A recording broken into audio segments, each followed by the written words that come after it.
ಪ್ರಿಯ ನಿರೀಕ್ಷಕರೇ, ನಮಸ್ಕಾರ. ಬೀರ್ಬಲ್ನ ವಿಶೇಷ ಕಾರ್ಯಕ್ರಮಕ್ಕೆ ಆತ್ಮೀಯವಾದ ಸ್ವಾಗತ.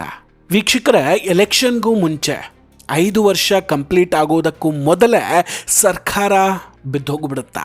ಅಮಿತ್ ಶಾ ಅವರ ಜೊತೆ ರಹಸ್ಯವಾಗಿ ಸಭೆ ನಡೆಸಿದಂತಹ ಆ CM ಆಪ್ತ ಯಾರು? ಆ ಒಂದು ಫೈಲ್ಗೆ ಸ್ವತಃ ಮುಖ್ಯಮಂತ್ರಿಗಳೇ ಅಷ್ಟೊಂದು ಭಯ ಪಟ್ಟಿದ್ಯಾಕೆ?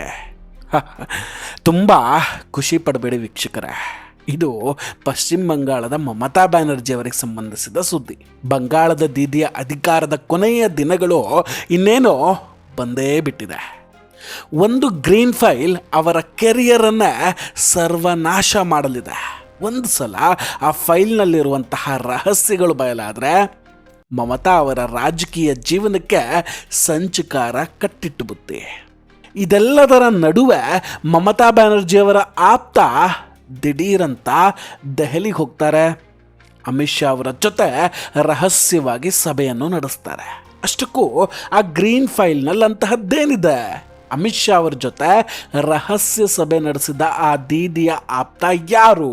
ಎಲ್ಲದರ ಬಗ್ಗೆ ಈ ವಿಡಿಯೋದಲ್ಲಿ ಡೀಟೇಲ್ ಆಗಿ ಹೇಳ್ತಾ ಹೋಗ್ತೀನಿ. ವಿಡಿಯೋವನ್ನು ಕೊನೆವರೆಗೂ ಮಿಸ್ ಮಾಡದೆ ನೋಡಿ. ಇನ್ನೂ ಕೂಡ ನಮ್ಮ ಬೀರ್ಬಲ್ ಚಾನಲನ್ನು ಸಬ್ಸ್ಕ್ರೈಬ್ ಮಾಡಿಲ್ಲ ಅಂದರೆ ಈ ಕೂಡಲೇ ಸಬ್ಸ್ಕ್ರೈಬ್ ಮಾಡಿ ಹಾಗೂ ಬೆಲ್ ಐಕಾನನ್ನು ಕ್ಲಿಕ್ ಮಾಡಿ. ವೀಕ್ಷಕರೇ, ಎಲ್ಲರ ತಲೆಯಲ್ಲಿ ಒಂದೇ ಪ್ರಶ್ನೆ. ಇಷ್ಟೆಲ್ಲ ಸರ್ವಾಧಿಕಾರಿಯಾಗಿ ಮೆರಿತಾ ಇದ್ರೂ ಕೂಡ ಮಮತಾ ಬ್ಯಾನರ್ಜಿ ಅವರಿಗೆ ಮೋದಿಜಿ ಸರ್ಕಾರ ಏನೂ ಮಾಡ್ತಿಲ್ಲ, ಯಾಕೆ?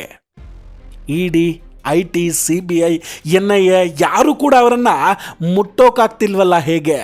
ಇಂತಹ ಮಮತಾ ಬ್ಯಾನರ್ಜಿಯವರ ಸರ್ಕಾರವನ್ನು ಉರುಳಿಸೋದು ಮೋಟಾಬಾಯಿಗೆ ಅಷ್ಟೊಂದು ಕಷ್ಟ ಆಗಿದೆಯಾ?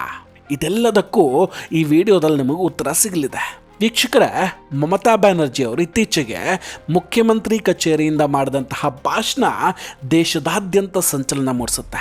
ಜಾರಿ ನಿರ್ದೇಶನಾಲಯ ಮತ್ತು ಮಮತಾ ಬ್ಯಾನರ್ಜಿಯವರ ನಡುವಿನ ಈ ಕಾನೂನು ಸಮರ ಈಗ ಸುಪ್ರೀಂ ಕೋರ್ಟ್ಗೂ ಹೋಗಿದೆ.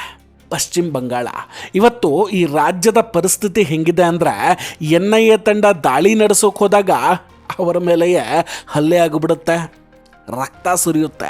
ನಾರದಾ ಹಗರಣದ ತನಿಖೆಗೆ CBI ಬಂದಾಗ ಮುಖ್ಯಮಂತ್ರಿ ಮತ್ತು ಮುಖ್ಯ ಕಾರ್ಯದರ್ಶಿಗಳು ರಸ್ತೆಯಲ್ಲಿ ಕುಳಿತುಕೊಂಡು ಧರಣಿ ನಡೆಸ್ತಾರೆ.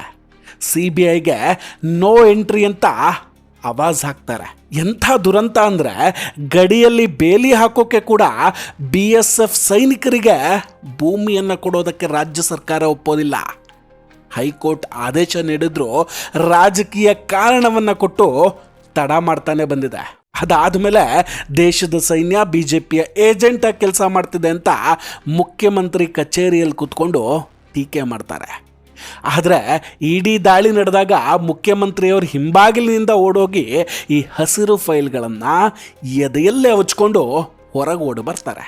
ಮಮತಾ ದೀದಿ ಎಲ್ಲವನ್ನ ಕೂಡ ಬಿಟ್ಟು ಆ ಹಸಿರು ಫೈಲನ್ನು ಯಾಕೆ ಎತ್ಕೊಂಡು ಬಂದರು? ಅದರ ಮೇಲೆ ಅಷ್ಟೊಂದು ಕಾಳಜಿ ದೀದಿಯವರಿಗೆ ಯಾಕೆ?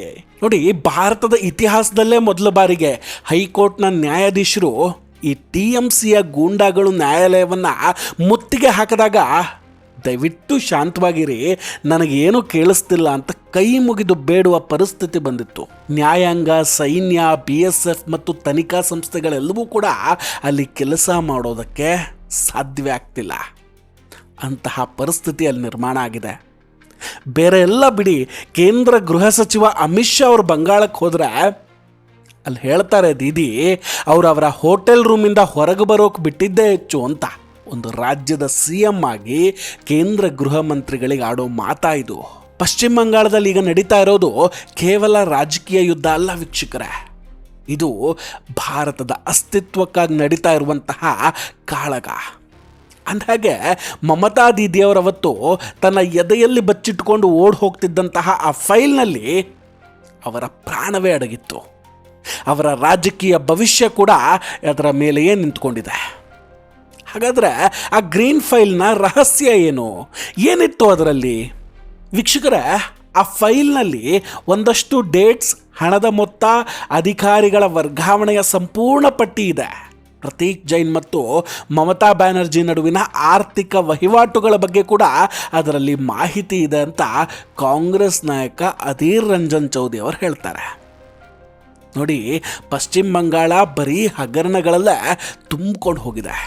ಇದೊಂಥರ ಮಿನಿ ಬಾಂಗ್ಲಾದೇಶ ಆಗೋ ಹಂತದಲ್ಲಿದೆ.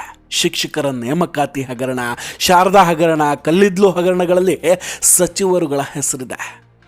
ಹಾಗೆ ಈಗ ಪ್ರತೀಕ್ ಜೈನ್ ಅವರ ಈ ಫೈಲ್ನಲ್ಲಿರೋ ಹೆಸರುಗಳು ಬಹಳ ಪ್ರಭಾವಶಾಲಿ ವ್ಯಕ್ತಿಗಳದ್ದು ಅಂತ ಹೇಳಲಾಗ್ತಿದೆ. ಈ ಕೇಸ್ನಲ್ಲಿ ಮೊದಲು ಅನೂಪ್ ಮಾಂಝಿ ಲಾಲಾ ಅನ್ನೋರು ಕಲ್ಲಿದ್ದಲು ಹಗರಣದ ಹಣವನ್ನು ಐಪ್ಯಾಕ್ ಖಾತೆಗೆ ಮತ್ತು ಹಲವಾರು ಶೆಲ್ ಕಂಪನಿಗಳಿಗೆ ಜಮಾ ಮಾಡಲಾಗಿದೆ ಅಂತ ನ್ಯಾಯಾಲಯಕ್ಕೆ ಹೇಳಿಕೆ ನೀಡಿದ್ದ. TMC ನಾಯಕ ಮದನ್ ಮಿತ್ರ ಅವರು ಬಂಗಾಳದ ಪ್ರತಿ ಸರ್ಕಾರಿ ಕಚೇರಿಯಲ್ಲಿ ಐಪ್ಯಾಕ್ ಮನುಷ್ಯರು ಲಂಚದ ದರಪಟ್ಟಿಯನ್ನು ಇಟ್ಕೊಂಡು ಕೂತ್ಕೊಂಡಿರ್ತಾರೆ ಅಂತ ಬಹಿರಂಗವಾಗಿ ಹೇಳ್ತಾರೆ. ಅಷ್ಟರ ಮಟ್ಟಿಗೆ ಬಂಗಾಳದಲ್ಲಿ ಭ್ರಷ್ಟಾಚಾರ ಆಗ್ತಿದೆ.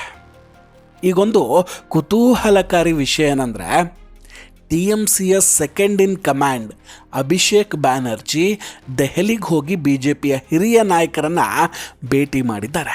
ತಾವು ಉಪಮುಖ್ಯಮಂತ್ರಿ ಆಗಬೇಕು ಅನ್ನೋ ಕನಸಲ್ಲಿರುವಂತಹ TMC ನಾಯಕ ಅಭಿಷೇಕ್ ಬ್ಯಾನರ್ಜಿಗೆ ಶಾಸಕರ ಬೆಂಬಲ ಕೂಡ ಇದೆ. ಅದನ್ನು ಇಟ್ಕೊಂಡು ಸರ್ಕಾರವನ್ನು ಬೀಳಿಸುವ ಬಗ್ಗೆ ಅಮಿತ್ ಶಾ ಅವರ ಜೊತೆ ಚರ್ಚೆ ಮಾಡ್ತಾರೆ. BJPಗೆ ಆಫರನ್ನು ಕೂಡ ಕೊಡ್ತಾರೆ. ಆದರೆ ಅಮಿತ್ ಶಾ ಅವರು ಮಮತಾ ಬ್ಯಾನರ್ಜಿ ಅವರಿಗೆ ಕರೆ ಮಾಡ್ತಾರೆ.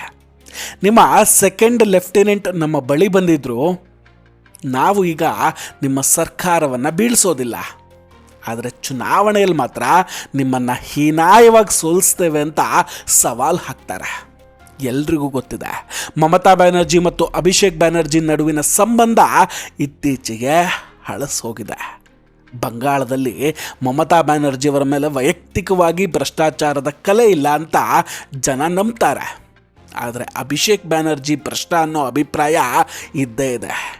ಸೊ BJP ಮಮತಾ ಬ್ಯಾನರ್ಜಿಯವರನ್ನು ನೇರವಾಗಿ ಗುರಿಯಾಗಿಸದೆ ಇತರ ಭ್ರಷ್ಟಾಚಾರದ ವಿಷಯಗಳ ಮೇಲೆ ಗಮನ ಹರಿಸ್ತಾ ಇದೆ.